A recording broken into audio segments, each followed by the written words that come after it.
The helicopter tore through the sky, toppling the first row of fence posts as it landed. Dust, tumbleweeds, and a lone orange Home Depot bucket spun through the air as the skids thudded onto the dirt 20 yards from where I clutched my post hole digger. The rotors pounded above my 15 acres of Wyoming nothingness, and even with the roar, I could hear my own disbelief. Maybe this was overkill for a fence. The cabin door swung open. Before the helmeted firefighter could step out, a silver Subaru screeched down the gravel road, tires throwing dirt and indignation alike. Out jumped Pamela Clean, president of the Sagebrush Bluffs Ranch Estates HOA, clad in a quilted vest and a lanyard that looked absurd in the middle of the high plains.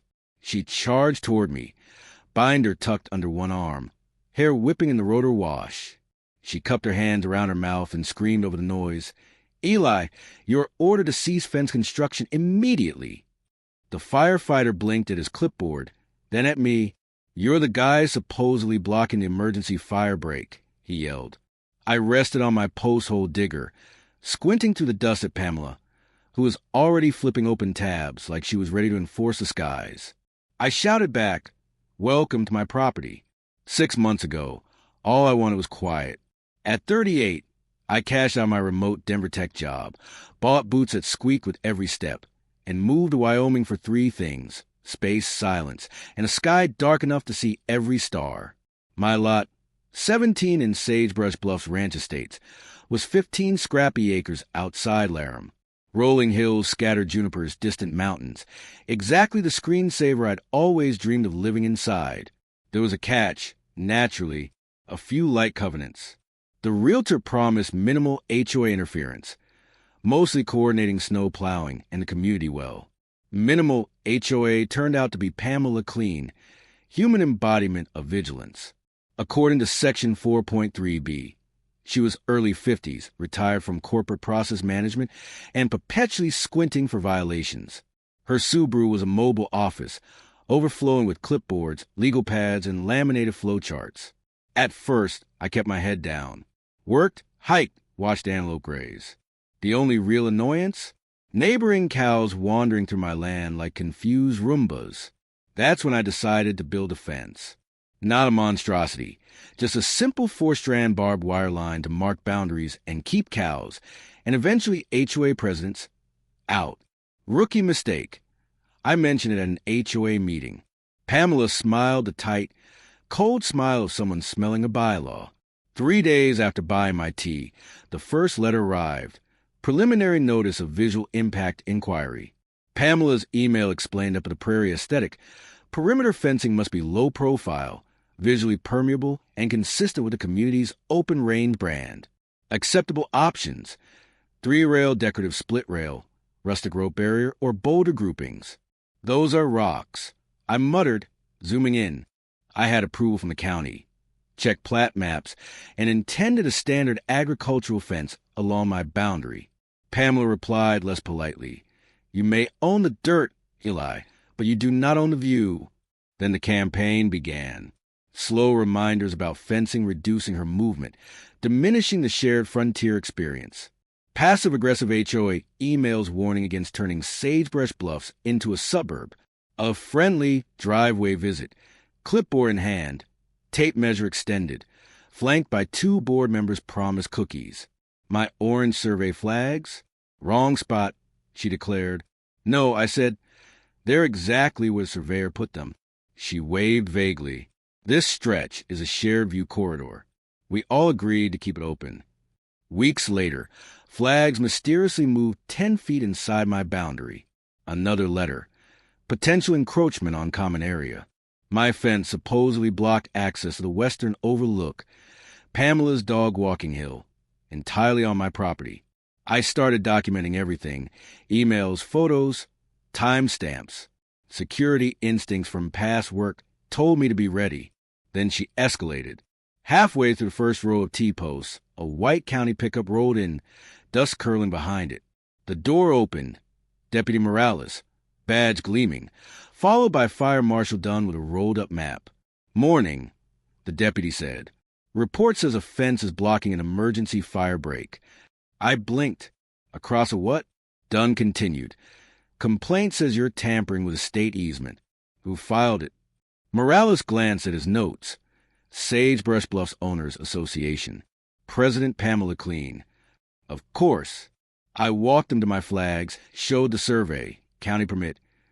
Everything proving the only thing blocked was Pamela's shortcut path with her golden retriever. Dunn frowned at her map.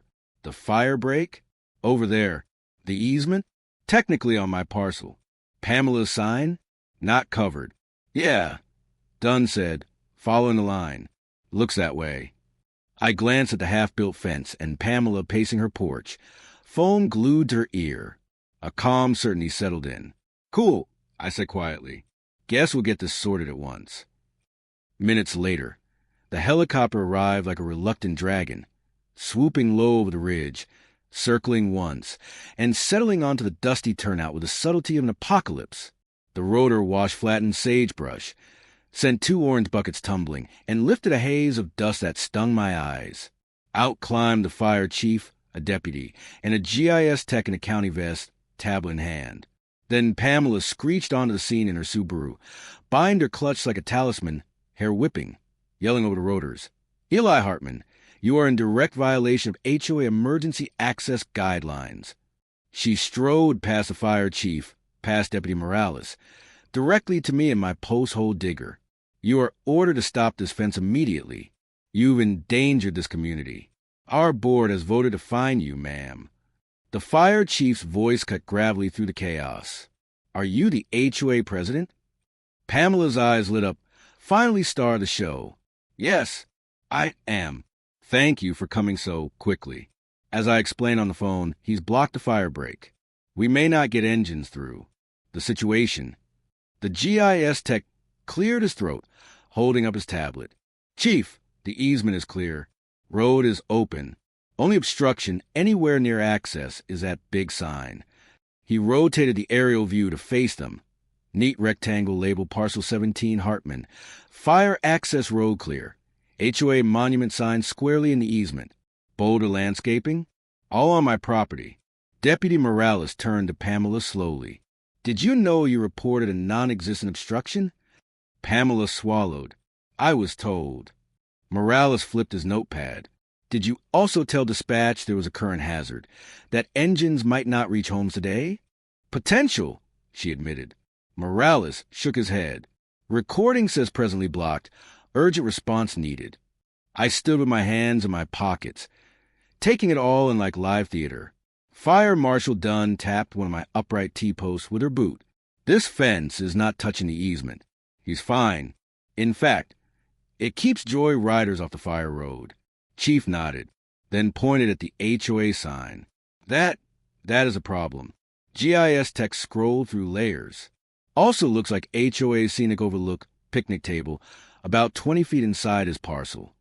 Pamela's face tightened, blotchy red. That is community space. Board approved.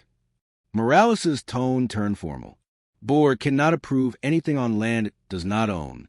And faking an emergency to get us out here? Not allowed. Chief added, deadpan, particularly when helicopter fuel costs are calculated in my head. Mrs. Clean, Morales continued, we need you to come to the truck for a full statement. Pamela opened her mouth, closed it, genuinely unsure. The fire chief asked, You got your survey handy? I smiled, holding a printed folder. Email archive with HOA included. Morales gave me a sideways nod of respect. Yes, let's get all of it. The next HOA special meeting looked more like a sentencing than a community gathering. Fold-out chairs filled the barn-style clubhouse. Neighbors murmured. Someone brought brownies, someone else a copy of the county's false reporting statute. At the front sat Pamela, pale and tight-lipped, flanked by 2 board members now very interested in resigning. Deputy Morales, Fire Marshal Dunn, and a county attorney, exuding, I do this for a living, sat at the table. Morales explained, calmly and with dates, exactly what Pamela told dispatch. The attorney outlined how this triggered a full-tiered emergency response. Helicopter deployment, fire inspection, county resources that could have been needed elsewhere. Then they played Pamela's call. Her own voice describing block critical access clashed spectacularly with projected maps, showing the road clear and her HOA sign on my property. When the fire chief presented the invoice, $47,000 in helicopter and inspection costs, the room collectively inhaled, normally absorbed by the county. The attorney said, but knowingly false reporting? We seek reimbursement from the responsible party, Sagebrush Bluffs Owners Association. Heads turned to the board. One stammered, we don't have reserves. Murmurs rolled through the room. Attorney nodded. Any attempt to pass this on the homeowners will be scrutinized, especially since Pamela was warned in writing about property line disputes. By the time the county finished, Pamela was asked to resign on the spot. The board, under legal pressure, removed her from all authority. Insurance refused coverage. She was personally liable. Pamela's face cycled from red to white to gray. $47,000 in fines, restitution, and legal fees. She opened her mouth, but no sound came. Her hands gripped the table until her knuckles went bone white.